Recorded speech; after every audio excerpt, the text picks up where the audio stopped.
Hey everyone, it's John Wheatcroft here with another Sunday Q&A. So we're up to week number 45 and I'm joined once again this week by the builders next door. So I hope their drills and banging doesn't put us off too much.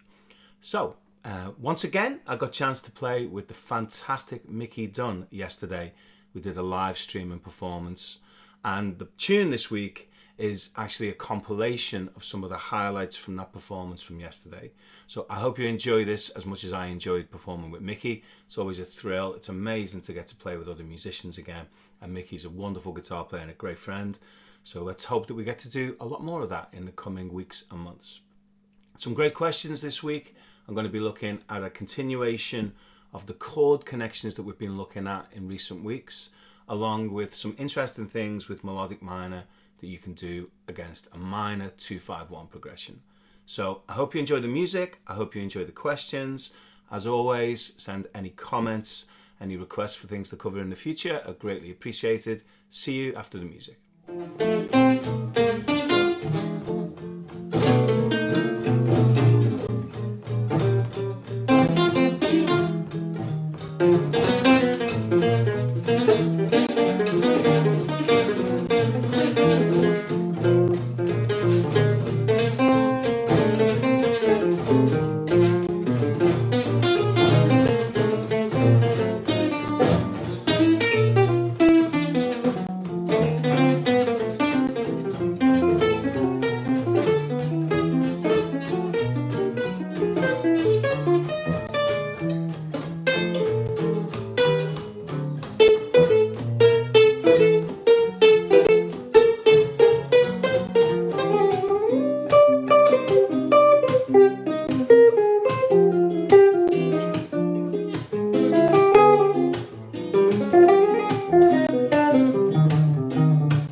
had a request from Dean to continue or develop the work that we've been looking at recently to do with the connection of small chord voicings.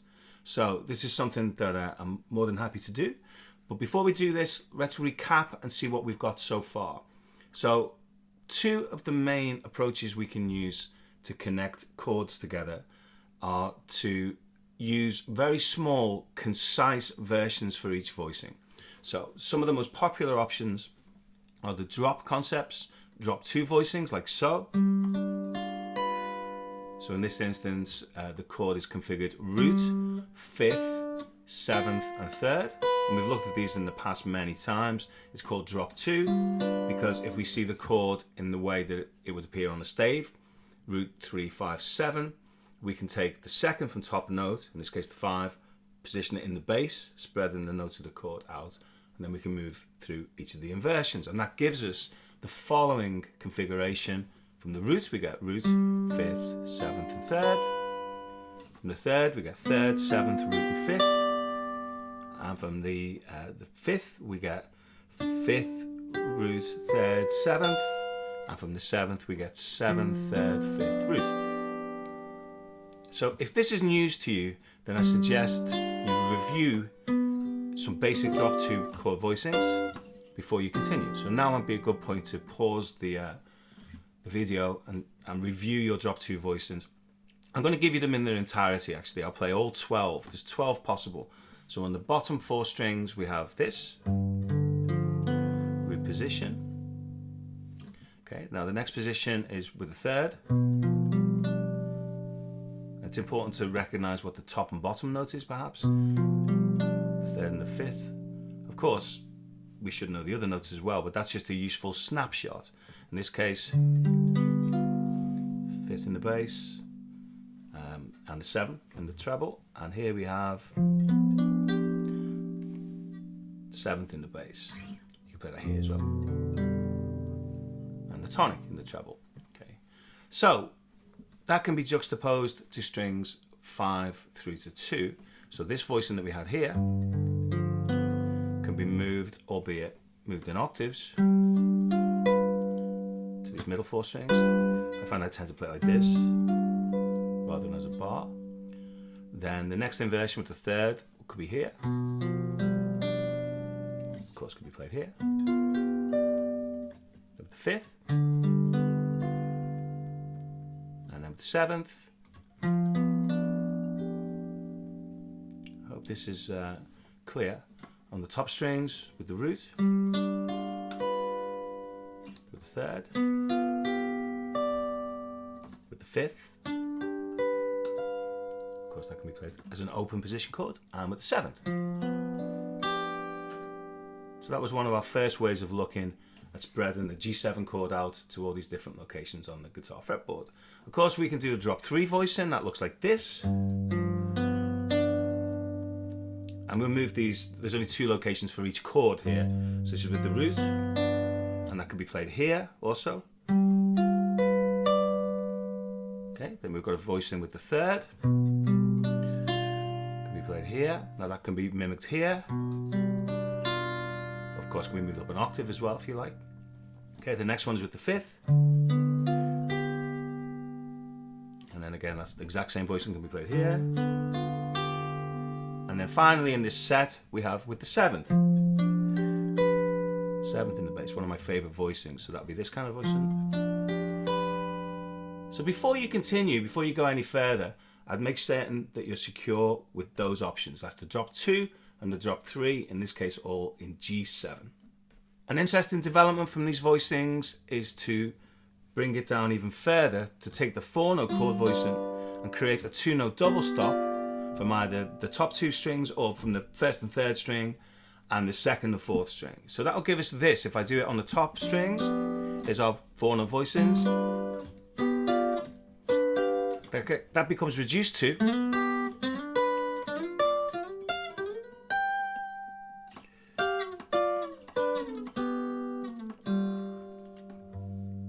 okay.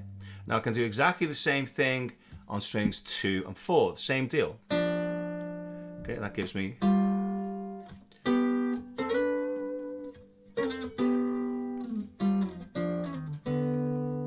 so. Okay.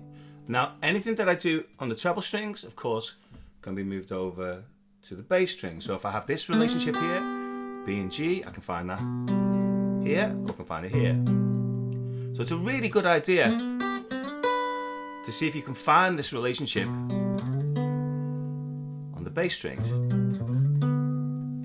So I can take that same idea and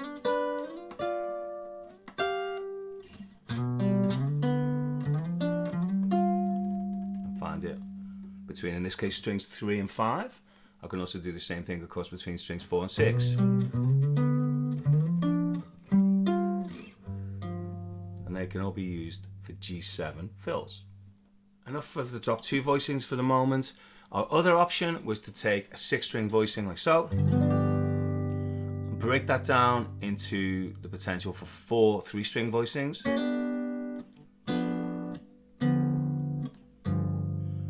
And for our purposes, I decided the lowest 3 strings I'm going to leave out because that sounds like a change of chord rather than a change of upper extensions over the same chord. But I can take each of those 3 now options, 5, 4, 3, 4, 3, 2, or 1, 2, 3, and then move them up or down diatonically throughout the scale.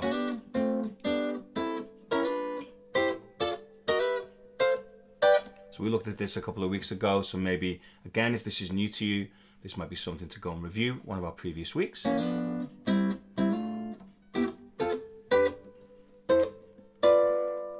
then the next 3 strings.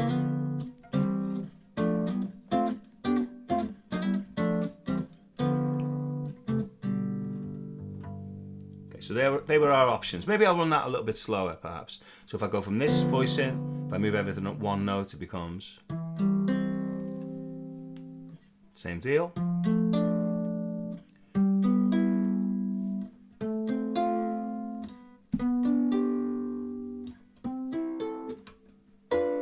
Octave.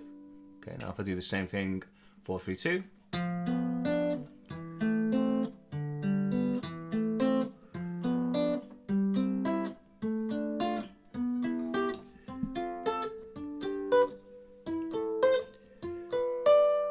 Like the horns in All Blues by Miles. Top 3 strings.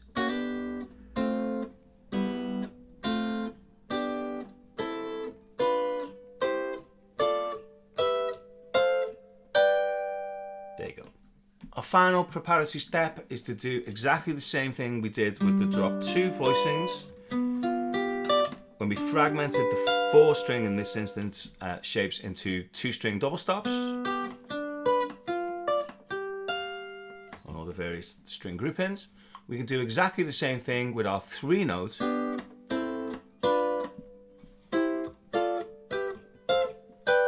That can become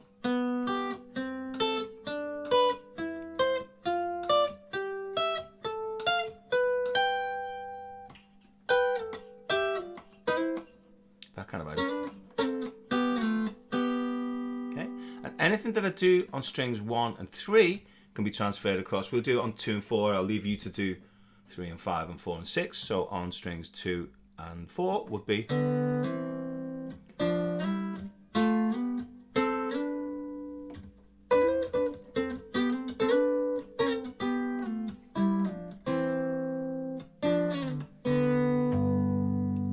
to spell out G7. So again, it's coming from the 3 note voicings. I'm so choosing 1 and strings 2 and 4. I could actually choose strings 2 and 3 if I like. If you wished, you could choose to do that. And that's going to give us a different interval. Case we've either got a third between strings 2 and 3, or again, if you wished, you could choose between strings 3 and 4, in which case then we get a fourth. But it's all just coming from that big shape. So in fact, they're all perfect fourths, with the exception of this one.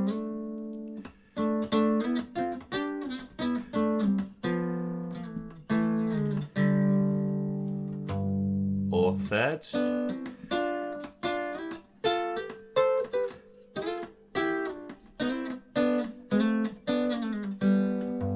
all coming from.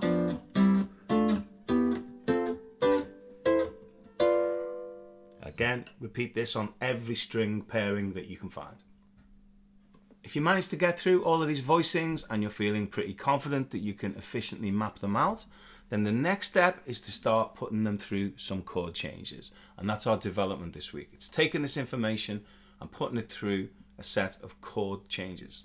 So we're going to choose, to begin with, just a simple 1-4-5 in the key of G, which will be G7, C7 and D7. And we'll do this with the drop 2 voicings exclusively. We'll do with drop 2 exclusively.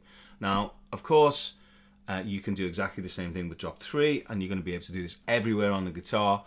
Part of practice really is to just do this exhaustively, try and find every possible way of doing this. It's going to give you so many options when you play. So anyway, what we're going to do is this. If we play G7 using that first voicing, now it makes perfect sense to try and find a voicing that's nearby. So rather than going G7 and we go all the way up here for C7 and there for D7, parallel motion, whilst it's got its charm and it can definitely be used, it's going to be much more efficient and sound much smoother if we can find the nearest voicing for our chord shared from the same set of fingerings. So the trick to this is to make certain we know where the root notes are and we know where our respective options are for each chord. So I know when I play my G that the root note, the nearest root note in this location is here. The nearest C note that I can find, well, I have two choices. There's a C note here or there's a C note here. So for now, let's imagine that I'm going to go G, go into C, and then go straight to D. So this means that my voicings are probably likely to go down. I'm going to choose this G, I'm going to choose this C, and this D as my nearest G, Cs, and Ds. And that means that the chords that I hang from those particular locations are root position G, second inversion C, first inversion D, and then maybe even moving down to third inversion for our G7. Or if you want to see it this way, this kind of square shape, if you like, however you want to think of that, in a pictorial kind of triangle within your fingers, almost a straight line, kind of a boxy type. Think of that as like the country dominant 7 voicing to our top of an E form, if you want to think of it that way, if that's helpful to you. I just see them as G7, C7, D7 and G7 now. I don't really think about it too much. I've done enough practice with this that hopefully I can just see the nearest available option because I've gone through all the various permutations. So if we do that through the different inversions, that's going to give me G. The nearest C would be the nearest D, and the nearest G could be here. Okay. So likewise, I can now take that through a different inversion. I could go G7 here for G7, the nearest C7, the nearest D7, the nearest G7. One more time. G, C, D, G. Next permutation, let's go through them all. G, nearest C, then the nearest D, and the nearest G. One more to do. We could do this either location. Let's do it here. G, C, D, like an open D7, G. Of course, that can be moved across the strings now to G7 here, C7, D7 using this voicing, G7 using this, and on it goes. You know, so this is kind of the type of thing that you might want to do as a practice drill. D7, then go to G7, and you can move it to G7 here, C7, D7 to G7. Finally, the bottom 4 strings are G7, C7 here, and a D7 here. pretty low G7. But cool, yeah. Nice voicing there. And again, you know, through the various inversions, if you like. So there we would go G7 here. Just do one more perhaps. Then C would be here. D would be here. And finally G here. You can take it through the remaining shapes. So I'm hoping that this now begins to make sense in terms of efficiency of motion. These chords work together. There's good voice leading. And there's not a huge amount of movement.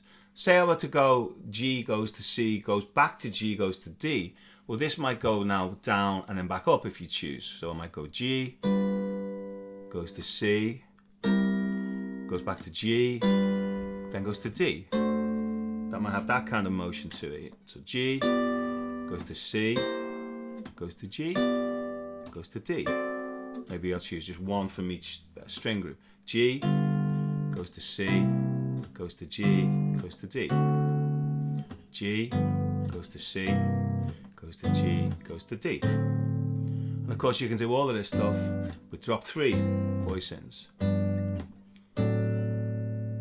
So there's a fair bit of practice here. Now this is not necessarily creative, this is in a way this is just getting your ducks in a row, so to speak. Now leading on for something to connect to something that I mentioned last time, you might find that you practice these kind of things when you're in the right mindset for it. I find I'm in different moods. Sometimes I'm in the mood to be creative and try and be imaginative and try and come up with things that are hopefully inventive. Other times, maybe I'm just not inspired to do that. I just feel like just going through something by rote where there's a very clear path. It's like building a wall, you know, building a brick wall, just make it straight, you know.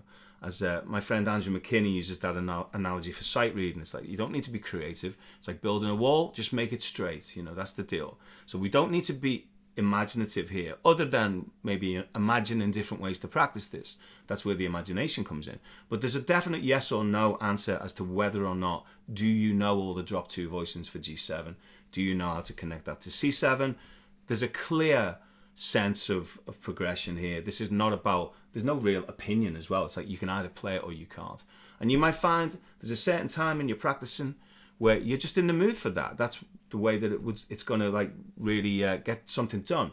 Whereas to try and do something where you've got to really, really concentrate and study, you might not necessarily be in the right headspace. So with this in mind, work through all of the permutations, and then you'll be in a good position for when you are feeling creative and imaginative, because then you'll just go to these shapes automatically.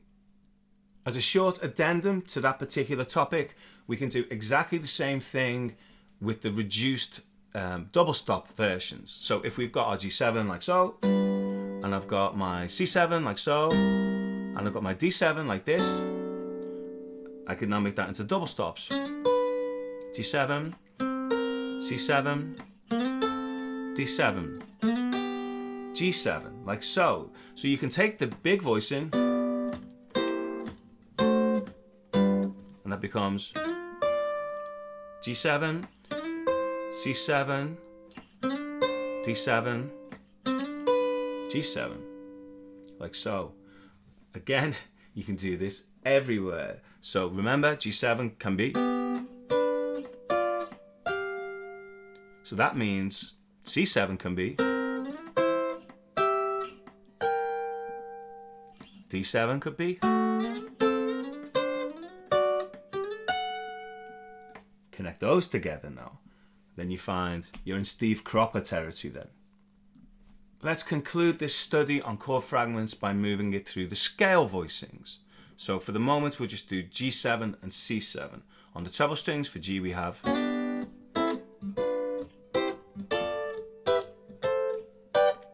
And on the treble strings for C we have. That kind of idea. So it's similar, but different enough for us to be able to outline that change. So it's useful for us to find those connections. G,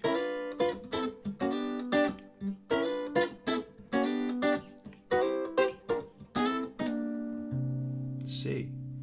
So the same thing now, G and C. And we're going to look for the voice leading not only between each of the chord voicings on one tonality, but when it moves from G to C. So we can do that strings 1, 2, 3, as you've just seen. We could do it on strings 2, 3, 4, rather like the tune All Blues from Kind of Blue.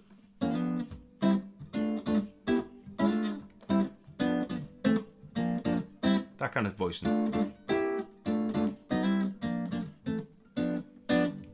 Those kind of ideas. So this is moving G, C, okay, and on the strings, what would this be? 3, 4, 5.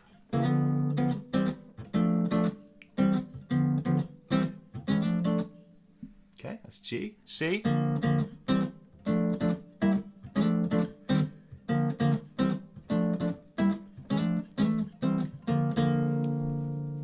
One more time, G, and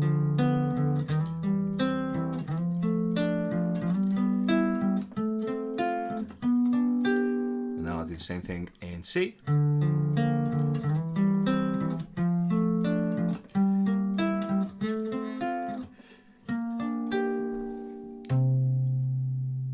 hope this is making sense. Okay, you know what the final thing is? Do it with the scale voicings, but with the reduced number of strings. So instead of it being, we get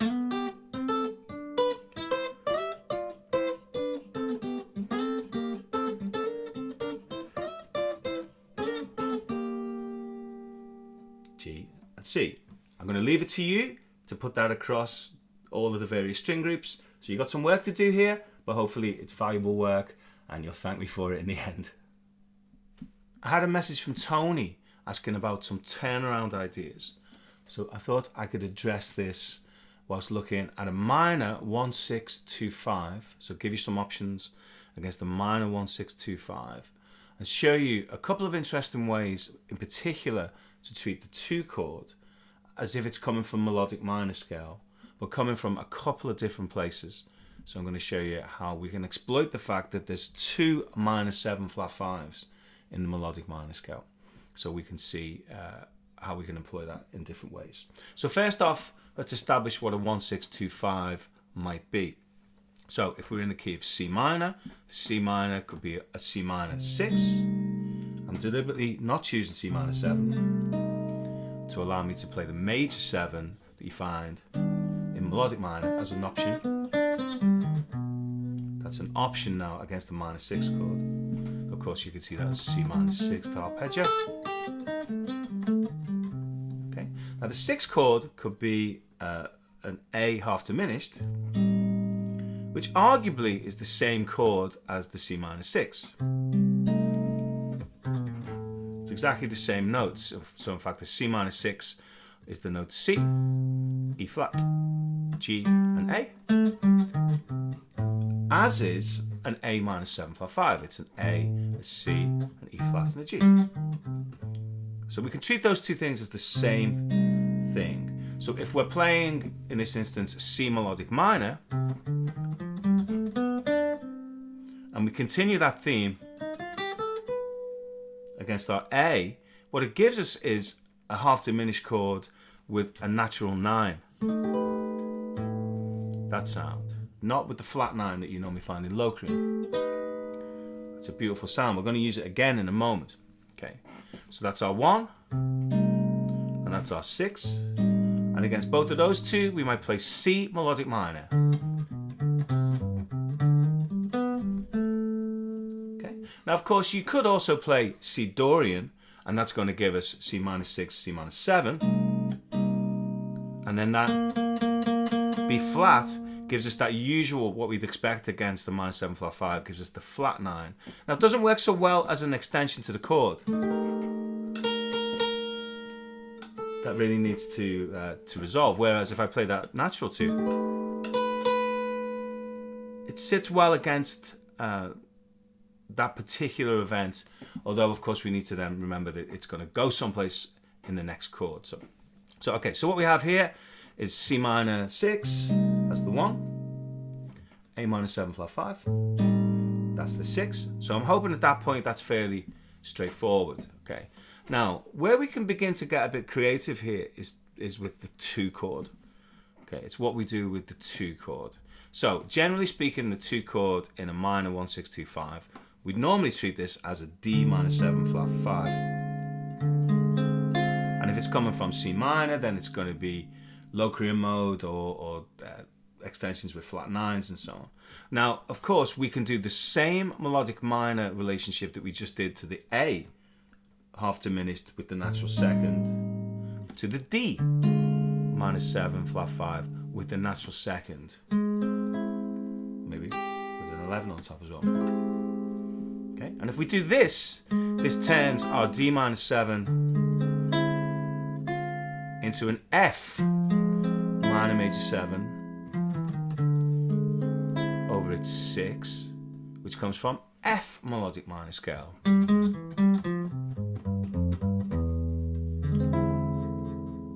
Okay.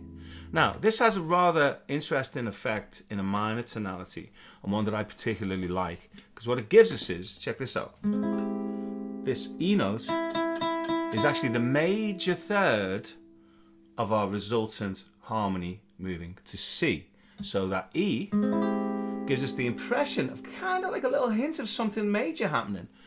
But what happens is when we go to G7, very often the G7 maybe with a raised 5 or flat 13, that major third is then cancelled out. We usually don't continue that sound over the dominant 7, because then it's really giving us this kind of effect. You could argue that's coming from the harmonic major scale, which is something that we may look at in coming weeks. We've touched upon it, but we might look at that in greater depth. So for the most part, what we do is we set up a form of kind of major tension here, which then gets resolved, and then maybe even goes even further. So we've got this idea, this kind of voice leading effect, you know.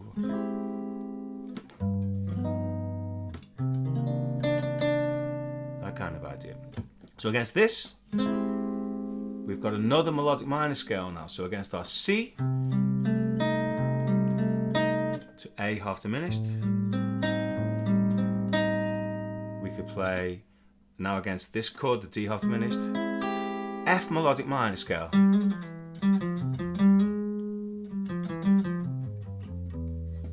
Okay, and then we're going to go to G7, and usually we might go to some kind of G7 altered, and that's going to be A flat.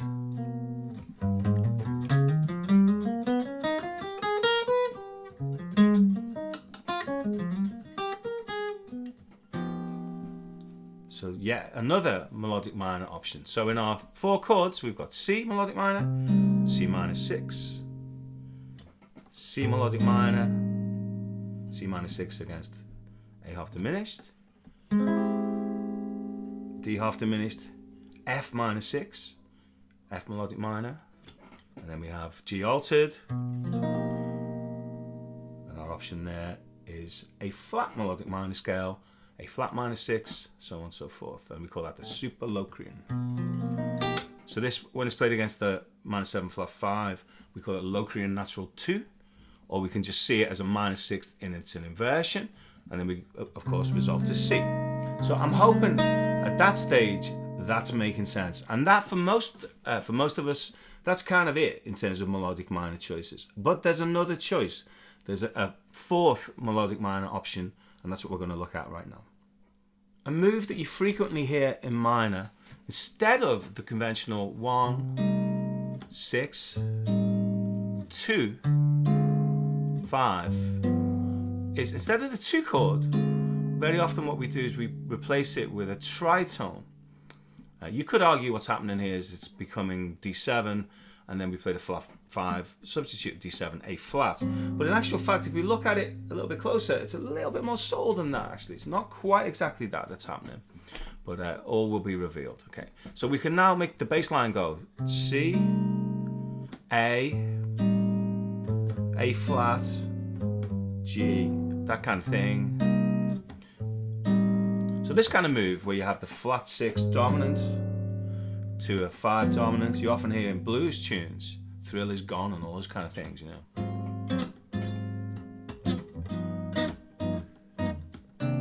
That kind of thing. So that flat 6, 5, 1, instead of a 2, 5, 1, okay.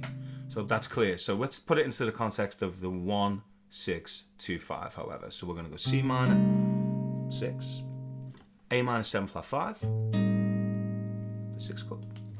the flat 6 chord, which is an A flat 7, maybe with a sharp 11, to some kind of a G7, maybe with a sharp 5, going to a C minor 9 perhaps, which I know C minor 9, strictly speaking, if that were a melodic minor scale, it should be minor major 9. But let's work on the principle of the fact that Dorian and melodic minor are kind of interchangeable, and you'll find players playing major 7s over flat 7s and vice versa.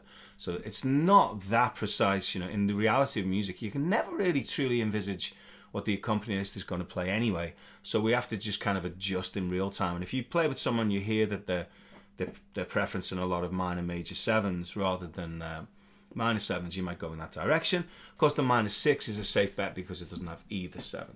Okay, so what's happening here? We've got the A flat 7. Okay, so what shall we do to get around that? Well, one thing we can do to get around it is we can play the Lydian dominant, which is the 4th mode of the melodic minor scale. So in this case, that's playing E flat melodic minor against our A flat 7. Okay, and it gives us the following intervals: root, 2nd, 3rd, sharp 11, 5, 6, flat 7.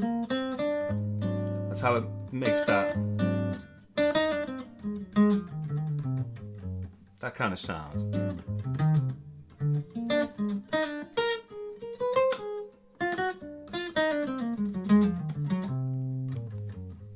That kind of effect. Okay, now, why is this interesting to us? And then that goes to a flat melodic minor. So our melodic minor choices now are going to be, I'll just call out the keys for them: C, E flat, A flat to C. Okay, now let's explore this A flat 7, which comes from E flat, a little further, right? Now, if I know what I know about E flat melodic minor scale, okay, here's how E flat melodic minor scale racks up in terms of chords, right? Okay, it's got an E minor major 7 in there. Okay, it's got an F minor 7 in there as well. It's got a G flat major 7 sharp 5. Okay, now here's the interesting part. Of course, it's got an A flat 7. Of course it has. That's why we're using it. Okay, it's got an A flat 7. It's also got a B flat 7. That's another interesting thing. That's where all that, in that case, just major triads, but that's where those kind of phrases, where they all come from, you know, those kind of ideas. Okay, now here's the really interesting part. So not only does it have the B flat 7, it has a C minor 7 flat 5. Okay, so that means one of the ways a lot of players play over this is to play Pink Panther. And that move, you might recognize that move as the exact same move that you see in Cantaloupe Island, going from the 1 chord. If you imagine Cantaloupe Island were played in C minor rather than F minor, the 2nd chord would be an A flat 7. And what happens a lot of the time when you play over that is you play something with a regular 5.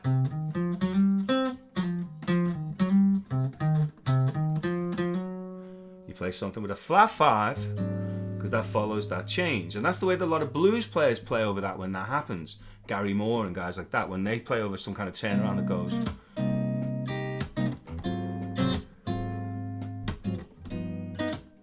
they play.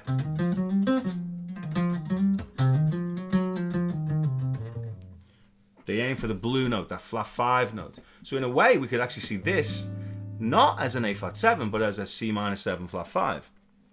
Low Korean natural 2, the scale we saw before. That's an option to us. Okay, so that's one cool way of negotiating this particular change. The second way of negotiating it, though, is my particular favorite, because we realize that there's no change at all from the regular 1, 6, 2, 5, because guess what the next chord is?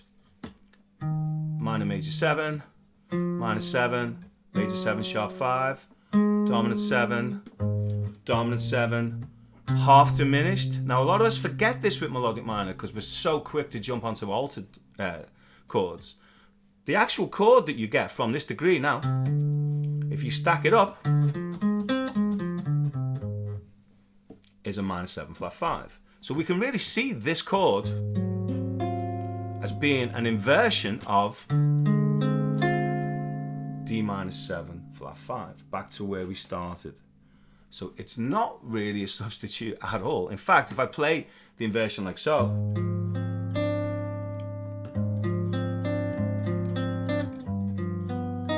I can get that bass line motion without even having to think of it as A flat at all.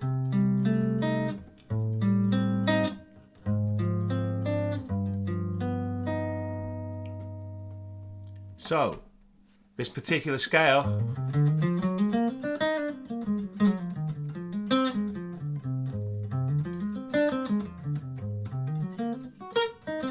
it's got 2 C minor 7 flat 5 and a D minor 7 flat 5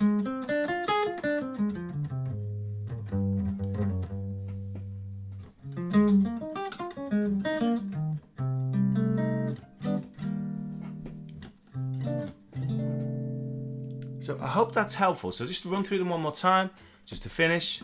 C melodic minor, still C melodic minor. Now here we have a choice. F melodic minor to A flat melodic minor if you wish. Or C melodic minor, still C melodic minor, E flat melodic minor to A flat melodic minor, back to C. So I hope this has given you some options. Now just one very final last tip to deal with this particular topic. What's helpful when things are moving that quickly, it helps if you're savvy with playing fragments of scales.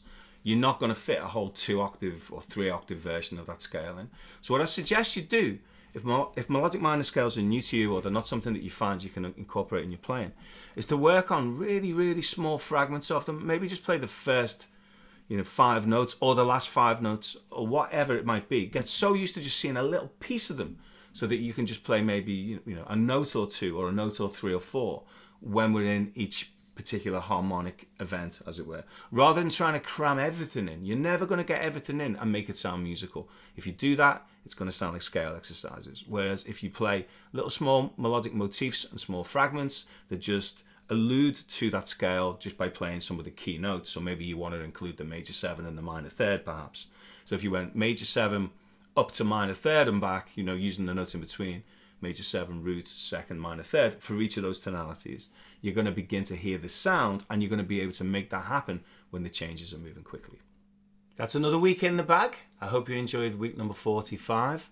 So we've got another 7 of these left and then I'm going to be doing something else. So news of that over the coming weeks. But make sure you get your questions in. Make certain any requests, even a particular tune, any topics you want me to revisit, whatever you like really. If you think that I can do it justice, please shout out.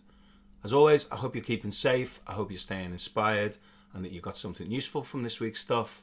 Take care and I'll see you next week with week number 46.